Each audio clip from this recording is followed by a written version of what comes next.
Olá, nono ano. Essa aula vai ser um pouquinho longa, a aula que vem mais longa ainda. Eu já vou avisar para preparar vocês psicologicamente para isso, tá?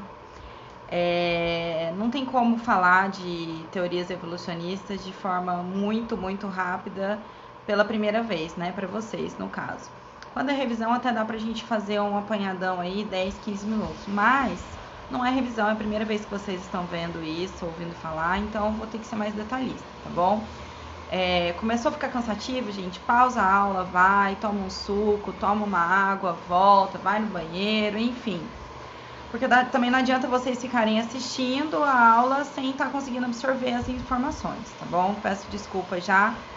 É final do ano, eu sei que vocês estão cansados, eu também tô cansada, tá todo mundo cansado, mas pelo menos é uma matéria interessante, né? Legal. Então é isso, pessoal. Vamos lá, só vou fazer uma retomada rapidinho, né? Lembra as ideias evolucionistas? A gente tinha o fixismo, que era aquele que acreditava que as espécies elas eram imutáveis desde sua criação, tá? O criacionismo, que dizia que todas as espécies de seres vivos haviam sido criadas por divindades, enfim, né? São teorias mais religiosas, né? E aí a gente tem o evolucionismo, que vai propor o quê? Que as espécies estão e estiveram em evolução, ou seja, elas se modificaram desde sua criação, tá? Então vamos lá. Primeiro cara que veio falar disso tudo, que veio propor essas ideias evolucionistas foi o Lamarck, né? O francês Lamarck. E o que ele falou, principalmente? Ele estudou muito e ele criou duas leis principais, que eram quais? A lei do uso e do desuso, ou seja, se eu uso muito um órgão, ele vai se desenvolver, se eu não uso, ele vai atrofiar, e isso vai passando para as gerações futuras, e daqui a algumas gerações os órgãos que foram mais utilizados estarão super desenvolvidos e aqueles que não foram utilizados irão atrofiar, né, ou até mesmo desaparecer. E ele falou também da transmissão dos caracteres adquiridos, ou seja, o que os pais, durante a vida, adquirem algumas características, essas características serão passadas para os seus descendentes, né? Aí eu já coloquei esse quadrinho para vocês na aula passada, mas só para a gente rever. Então, as teorias do Lamarck, né? O lamarckismo é baseado na lei do uso e do desuso e da transmissão das leis dos caracteres adquiridos, né? Da transmissão desses caracteres adquiridos. O que a lei do uso e desuso propõe? Que as partes do corpo mais utilizadas se desenvolvem e as menos utilizadas atrofiam, que eu acabei de falar. E a lei dos caracteres adquiridos, da transmissão dos caracteres adquiridos, são mudanças que são adquiridas ao longo da vida dos pais e essas mudanças serão passadas para os seus descendentes, certo?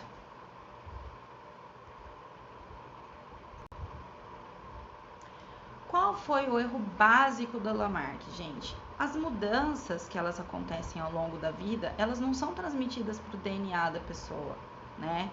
Se elas não são transmitidas para o DNA da pessoa, como é que isso vai ser passado para os filhos? Porque os filhos, eles têm metade do DNA do pai e metade do DNA da mãe, né?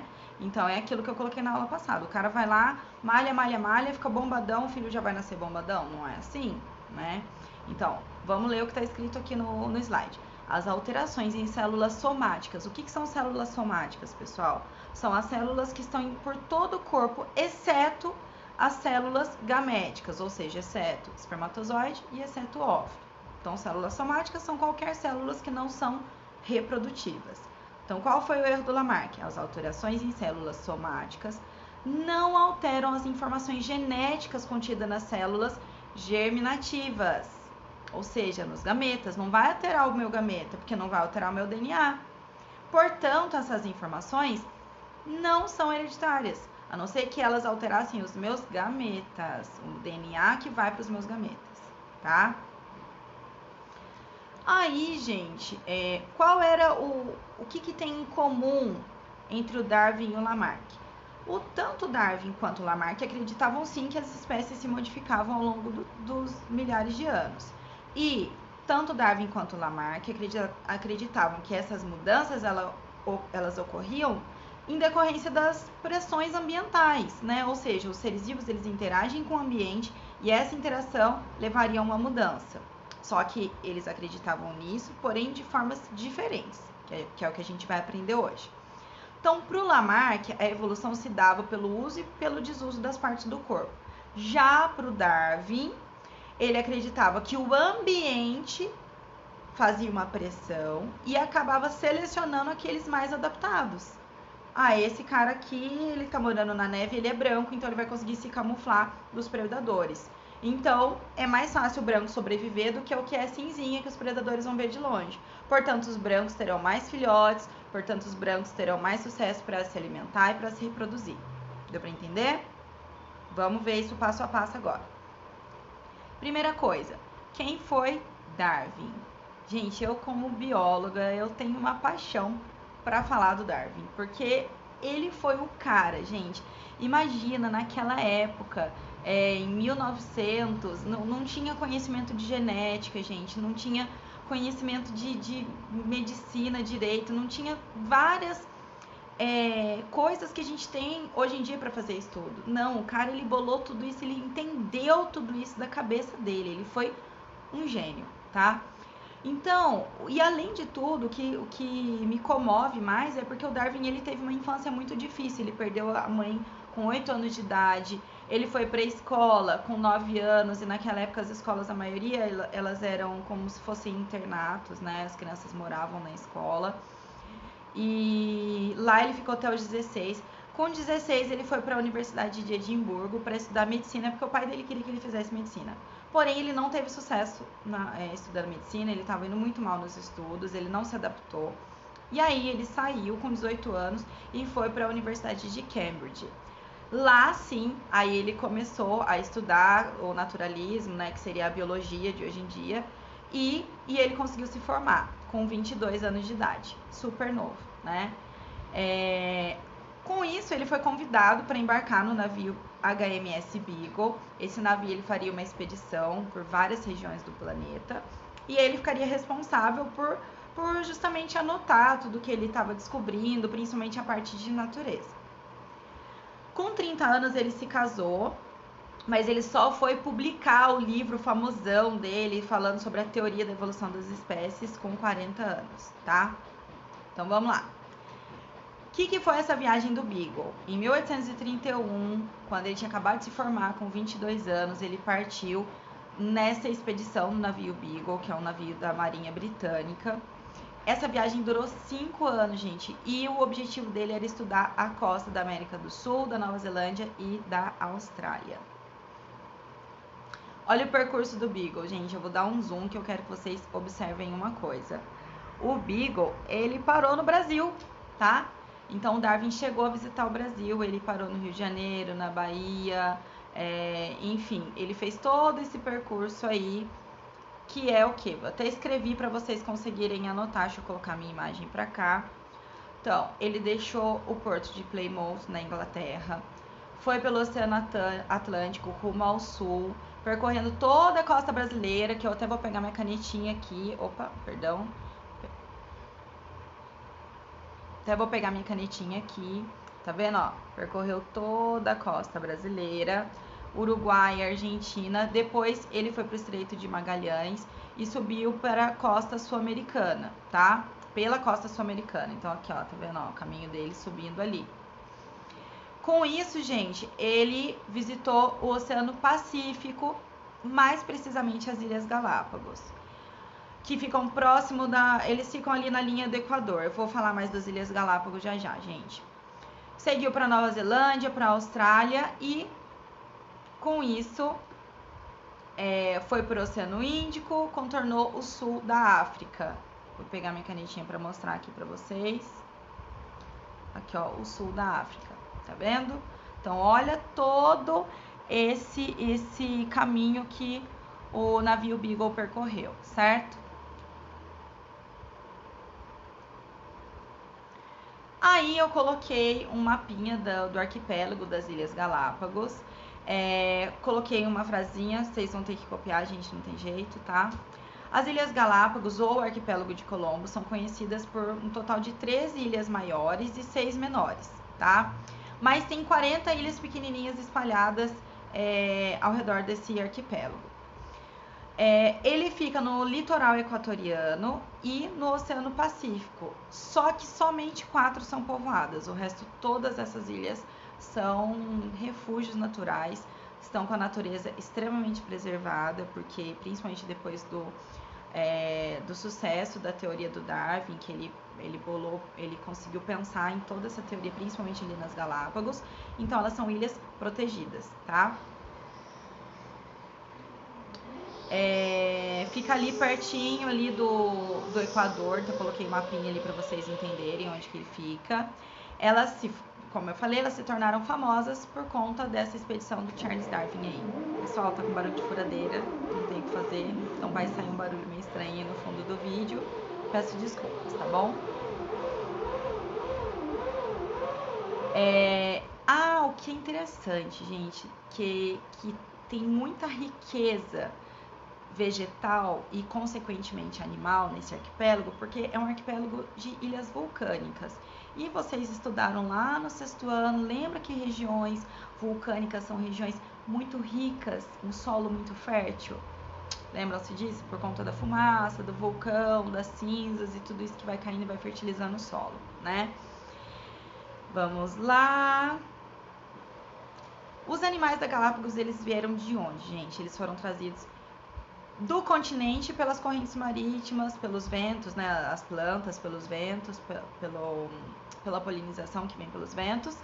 E o que acontece? Só que apesar de ter sido trazido dos continentes, são espécies que se modificaram. Então elas têm características bem próprias, tá? Com isso elas acabaram se tornando novas espécies, que é o fenômeno que a gente chama de especiação, é quando uma espécie ela se modifica tanto ao ponto dela se tornar uma nova espécie, tá? Esses desenhos aí, pessoal, que eu coloquei dessas imagens, foram desenhos que o próprio Darwin desenhou. Então, além de tudo, o cara era um super desenhista. Olha que lindos os desenhos deles. Eu coloquei a fonte de onde que eu tirei, dá pra vocês, tem mais desenhos, então dá pra vocês verem depois se vocês tiverem interesse. Então, onde quer que o navio parasse, ele ia lá, ele coletava espécime, ele fazia o embalsamento dessas espécies depois, ele desenhava, ele anotava, ele fez todo um estudo mesmo, uma coletânea, para ele poder bolar a teoria dele, que ele já estava pensando, opa, peraí, isso aqui tudo se modificou. Então, se ela se modificou, mas eu acho que não é como o Lamarck falou. Então, ele foi pensando nisso tudo. Ele também coletou rochas, fósseis, insetos, enfim, ele coletou de tudo, tá? E ele conseguia empalhar esses animais. Ele era um grande taxidermista também, que ele tinha aprendido isso lá na faculdade, tá? Taxidermia é justamente isso de empalhar os animais, tá bom? Aí, gente, o que mais se destacou, inclusive ele falou disso ficou muito famoso no estudo do Darwin, são os tentilhões, que é essa espécie de ave aí, que é uma mesma espécie, e olha como em cada ilha essa espécie era diferente. Por que essa espécie era diferente em cada ilha? Por que será? Era uma mesma espécie, e por que em uma ilha ela tinha o bico de um jeito, ela era de uma cor, na outra ilha ela tinha um bico completamente diferente, de outra cor? Ele começou a pensar sobre tudo isso. Aí, pessoal, deixa eu diminuir a minha imagem aqui para vocês conseguirem copiar.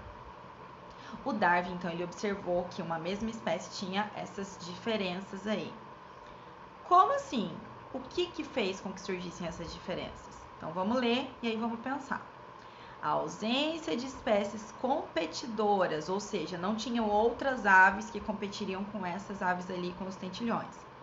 E a variedade de alimentos, a variedade de habitat, porque essas ilhas, apesar de serem próximas, tinham ilhas que tinham um ambiente mais árido, outro ambiente mais úmido, então cada ilha tinha a sua própria característica. Então a diferença, a variedade de alimentos e de habitats permitiram que essas aves, que originalmente eram comedores de semente, começassem a se alimentar de outras coisas. Então elas começaram a diversificar o seu próprio tamanho, o bico e o hábito alimentar. Mas como? Como que elas modificaram? Como que isso ocorreu? Espera. Então, quais eram os alimentos que elas teriam ali disponíveis? Elas tinham insetos, néctar, ervas, cactos e sementes, tá? Qual foi a conclusão de Darwin? Ele chegou à mesma conclusão que Lamarck. As espécies não são imutáveis, então por aí cai o fixismo, que era a espécie foi criada e desde o começo ela é da mesma forma. Não, caiu o fixismo ali, tá? Porém, elas podem apresentar variações que estão relacionadas com as necessidades de adaptação. O organismo ele não precisa se adaptar ao seu ambiente, então elas já apresentavam essas variações e as espécies foram se modificando de acordo com as adaptações que tinham mais sucesso naquele meio ambiente. Era lá que eu já vou explicar com calma, tá? Essas modificações, elas eram rápidas, gente? Não, elas não eram rápidas. Eram modificações que iam levando muitos anos para acontecer, para realmente essas espécies se modificarem tanto assim, tá? Qual era a explicação? Lembra da girafa do Lamarck? Que ele acreditava que esticou muito o pescoço e ela ficou pescoçuda, e aí os filhotes já nasceram pescoçudos. Lamarck basicamente acreditava que, a grosso modo, era dessa forma, certo? O Darwin deu outra explicação. O que o Darwin falou? Antes de eu falar o que o Darwin falou, pessoal, vamos analisar a espécie humana. Você é igual ao seu irmão, sua irmã, apesar de ser, às vezes, filho do mesmo pai e da mesma mãe, a não ser que sejam gêmeos idênticos, os irmãos são diferentes, não são? Ou seja, as espécies, elas já têm diferenças. Então, dentro da espécie humana, nós temos loiros, morenos, nós temos ruivos, nós temos loiro claro, loiro escuro, moreno escuro, nós temos pessoas altas, baixas, gordas, magras, e enfim, isso só da gente falar um pouquinho da espécie humana. Cor de olho, textura do cabelo, cabelo liso, cabelo encaracolado, pessoa mais musculosa, naturalmente, pessoa mais magrinha, né? Agora, isso a gente tá falando de espécie humana. Nos animais acontece a mesma coisa. Os animais não são todos idênticos, né? Eles têm diferenças. Então, o que o Darwin pensou? Os ancestrais da girafa já apresentavam pequenas variações no comprimento do pescoço. Então, tinham girafas que tinham o pescoço mais longo, girafas com o pescoço mais curto, tá? As de pescoço mais longo conseguiram seu alimento no alto das árvores, certo? Por quê? Porque a vegetação rasteira começou a diminuir e ficar escassa. Ou seja, essas de pescoço mais longo, elas conseguiram se alimentar mesmo com a vegetação diminuindo. As que tinham pescoço curto, não. Então, o que aconteceu com as de pescoço curto? Elas conseguiam ter tantos filhotes quanto as de pescoço longo? Não, né? Então, as de pescoço longo, elas tinham mais sucesso para se alimentar, mais sucesso para se reproduzir, para achar um parceiro sexual. Consequentemente, mais filhotes sobreviviam, né? Então, esse processo foi se repetindo ao longo de várias gerações e sobrevivendo apenas os indivíduos que apresentavam um pescoço longo. Então, se eu tenho uma população que pescoço longo, pescoço longo consegue se reproduzir em maior quantidade, pescoço curto não, porque está acabando a vegetação rasteira, elas vão morrendo ao longo do tempo. Qual característica genética que prevaleceu na população? Pescoço longo. Deu para entender? Vamos continuar. Então, o que o Darwin pensou? Os organismos eles já tinham grande fertilidade, né? Esses que têm essa característica que é mais apta para aquele ambiente. Então, eles conseguem ter uma superprodução de filhos, esses que têm essas características mais adaptadas ao ambiente. Essas variações de espécies já existiam, porém vai ter mais produção de filhos aqueles que têm a característica adaptada àquele ambiente, certo? Quem vai herdar as características? Os filhotes, né? Os filhotes vão herdar as características que são favoráveis e aquelas que também não são favoráveis. Independente, por quê? Porque metade do DNA do filhote é do pai, metade do DNA do filhote é da mãe. Então, ele vai herdar grande parte das características do pai e da mãe. Essas características, elas podem ou não ser boas para aquele meio ambiente, né? Porém, quem vai ter mais filhote? Aqueles que têm as características boas para aquele ambiente, que são mais adaptados para aquele ambiente. Com isso, o meio ambiente vai começar a fazer uma seleção natural dessas espécies que têm essas características mais adaptadas para aquele ambiente. E com isso também o quê? Os machos conseguem mais fêmeas, aqueles machos que têm as características boas, conseguem mais fêmeas e eles vão se reproduzir mais, eles vão ter mais sucesso na competição pelo espaço, pelo alimento, pelas fêmeas, e vai sobreviver quem? Os mais aptos. Isso é seleção natural, tá? Vamos falar de novo. Os mais aptos sobrevivem até a idade reprodutiva. São selecionados pelas fêmeas, porque no reino animal, gente, quem que seleciona mais? As fêmeas. As fêmeas é que escolhem os machos, na 99% das espécies. Por isso que o macho tem que ser mais bonitão, geralmente. Geralmente, nos animais, os machos são sempre mais bonitos do que as fêmeas, porque eles precisam chamar a atenção das fêmeas para eles conseguirem se reproduzir, né? Tem aquela dancinha do acasalamento, todo um frufru pro negócio acontecer ali, o acasalamento, né? Então, os mais aptos sobrevivem até a idade adulta, eles vão ser selecionados pelas fêmeas e com isso eles vão transmitir suas características favoráveis, porque eles têm mais sucesso, né? Para os seus descendentes, certo? Então, eles são mais adaptados, não tô falando de força, não é os mais fortes sobrevivem, é os mais adaptados, certo?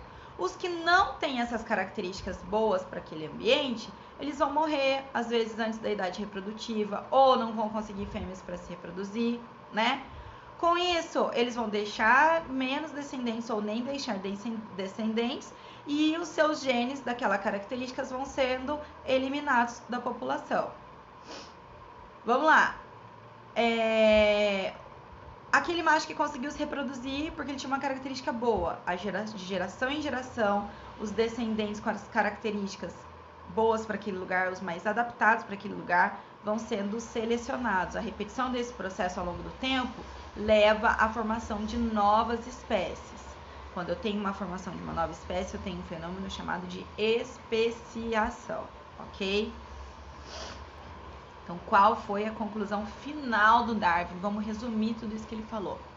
A seleção natural favorece, ao longo de gerações sucessivas, a permanência e o aprimoramento de características relacionadas à adaptação para aquele meio, certo? Aí tem um negócio que é muito legal, que é chamado de melanismo industrial. O que é o melanismo industrial? Eu tenho lá uma região que não tinha indústrias, então o tronco das árvores, eles eram troncos claros, porque não tinha fuligem que poluía a atmosfera vindo das indústrias. Aí aquela região começou a sofrer o processo de industrialização, então começou a receber várias fábricas que liberavam muita fumaça na atmosfera. Essa grande quantidade de fumaça foi liberando fuligem e escurecendo o tronco das árvores. Inicialmente, antes de escurecer o tronco das árvores, eu tinha mariposas claras e mariposas escuras, da mesma espécie. Quem que conseguia se camuflar melhor? As claras, porque os troncos eram claros, né?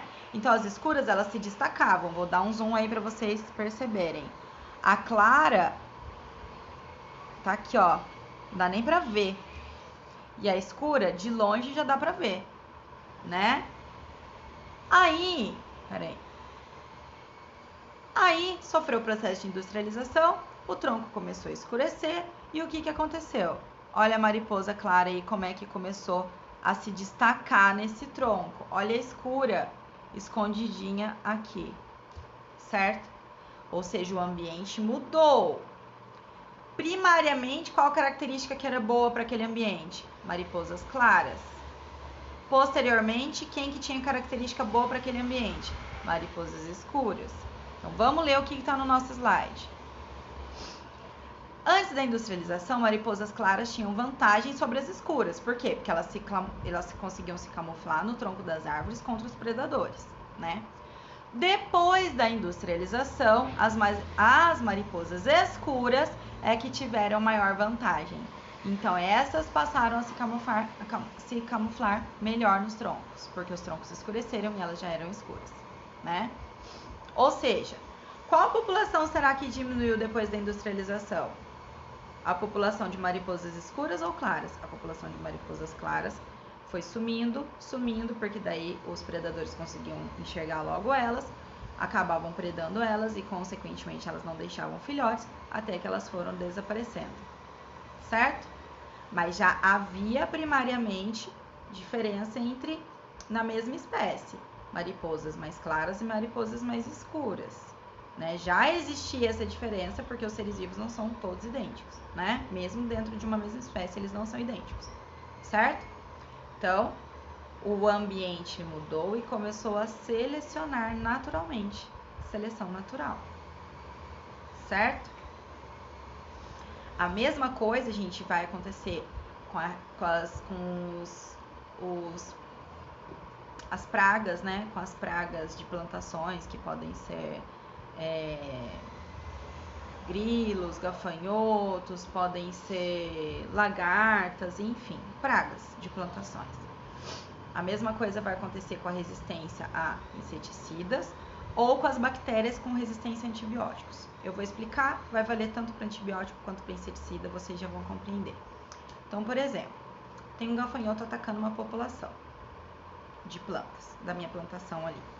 Eu vou lá e eu coloco um inseticida. Vai matar todos os gafanhotos? Não, não mata todos, porque alguns são mais resistentes. Ou seja, esses resistentes, eles vão sobreviver a eu ter jogado esse inseticida. Só que os mais resistentes sobreviveram. E o que vai acontecer? Eles vão deixar descendentes. Esses descendentes já vão ter essa característica genética de ser resistentes ao inseticida. Consequentemente, se eu usar esse inseticida de novo, eu vou conseguir matar a próxima geração de gafanhotos? Não. Vai adiantar ficar usando esse mesmo inseticida? Não. Eu vou ter que fazer o quê? Trocar o inseticida para eu tentar matar esses gafanhotos mais resistentes. A mesma coisa é antibiótico. Por que às vezes a gente tá lá com uma infecção, sei lá, de garganta? Tomo antibiótico, eu dou uma melhorada e depois eu pioro de novo. Eu dei uma melhorada porque eu consegui diminuir a carga bacteriana dentro do meu corpo, a quantidade de bactérias dentro do meu corpo. Porém, às vezes, eu tenho algumas bactérias que são resistentes àquele antibiótico e elas sobrevivem. Só que eu dou uma primeira melhorada porque matou a grande parte daquelas que não eram resistentes. Só que essas que são resistentes, elas sobreviveram e elas começam a se reproduzir e volta a minha infecção. Aí o que o médico tem que fazer? Trocar o antibiótico por um antibiótico mais forte do que o outro. Ou às vezes não é nem questão de ser mais forte, um antibiótico diferente do outro, porque ele já sacou que aquelas bactérias criaram resistência àquele antibiótico. Não é que elas criaram, elas já tinham essa característica genética de ser resistentes àquele antibiótico. Por isso, pessoal, o tratamento com antibiótico, inseticida, tem que ser certinho. Por exemplo, se o médico falou que tem que tomar de 8 em 8, tem que ser de 8 em 8. Por quê? Porque senão eu vou começar a matar as bactérias mais fracas e as mais resistentes vão sobreviver. Só que às vezes elas morreriam com o tratamento se eu fizesse ele de forma correta. Só que se eu não estou fazendo de forma correta, eu vou voltar a permitir que elas façam mitose, né, que é o processo de reprodução bacteriano, que elas voltem a se reproduzir, porque eu não estou fazendo o tratamento correto. E aí vão sobreviver justamente quem? As mais resistentes, né? E aí, gente, o que aconteceu? Voltando aí à seleção natural. Durante 20 anos, o Darwin ficou organizando as suas anotações e buscando explicações para o que ele tinha observado. Ao mesmo tempo, um outro cara também, que ele não é tão famoso quanto o Darwin, porém ele teve a mesma sacada que o Darwin, que é o Alfred Wallace. O Wallace, ele era um naturalista bastante respeitado e ele foi e enviou para o Darwin, em 1858, uma carta em que ele apresenta as suas ideias sobre a evolução das espécies. Para surpresa de Darwin, o Wallace tinha chegado às mesmas conclusões que ele. Ele falou, caraca, o cara pensou exatamente a mesma coisa que eu. E aí, o que aconteceu? Os dois foram lá, conjuntamente, ou seja, em conjunto. Eles publicaram o seu trabalho numa revista científica super conceituada, só que não deram muita bola pro trabalho deles. Gente, vocês têm que lembrar que naquela época a igreja ainda era muito forte, então a ideia do criacionismo era muito difícil de você combater, a ideia de que Deus havia criado tudo e todos da forma como ele criou, tá? Lembrem-se, não é porque eu estou explicando isso que vocês têm que deixar de acreditar nas crenças de vocês, tá? Vocês só precisam entender porque cai em vestibular e cai nas provas externas. Beleza? Então, vamos lá. Porém, Incentivado pelos amigos dele, o Darwin finalmente resolve escrever e publicar um trabalho na íntegra. Tipo assim, tudo que ele observou, tudo que ele estudou, tudo que ele anotou, os desenhos, tudo. E aí ele finalizou a sua grande obra chamada A Origem das Espécies. Gente, eu amo falar disso, né? Acho que deve estar dando para vocês perceberem. E aí, em 24 de novembro de 1859, foi publicada a primeira edição da Origem das Espécies. Ele publicou 1.250 exemplares que acabaram no mesmo dia. No mesmo dia ele conseguiu vender 1.250 livros na primeira publicação sua. E aí outras publicações se seguiram e também rapidamente se esgotaram. Porque era um livro completaço de tudo que ele tinha estudado, tá? Qual foi o problema não resolvido pelo Darwin? Embora ele tenha conseguido mostrar a existência das variações das espécies, a importância do processo evolutivo, ele não conseguiu explicar de onde que surgiam essas variações e nem como elas eram transmitidas aos seus descendentes. Por quê? Porque não tinha conhecimento de genética naquela época. Então ele não conseguiu explicar isso, tá? Então, pessoal, a aula de hoje ela vai finalizar aqui. Eu nem vou dar Google da semana essa semana, porque eu passei muito slide, tem muita coisa para vocês copiarem para não sobrecarregar vocês. Essas são as fontes de onde eu retirei, tá? Se vocês quiserem é só colocar lá no Google para vocês ampliarem o conhecimento de vocês. E a gente fica por aqui, até a próxima aula que eu vou continuar esse assunto do Darwin e vou falar ainda sobre o neodarwinismo, ou seja, a teoria de Darwin, só que aprimorada pelos conhecimentos de genética. Beleza, pessoal? Beijo, até a próxima.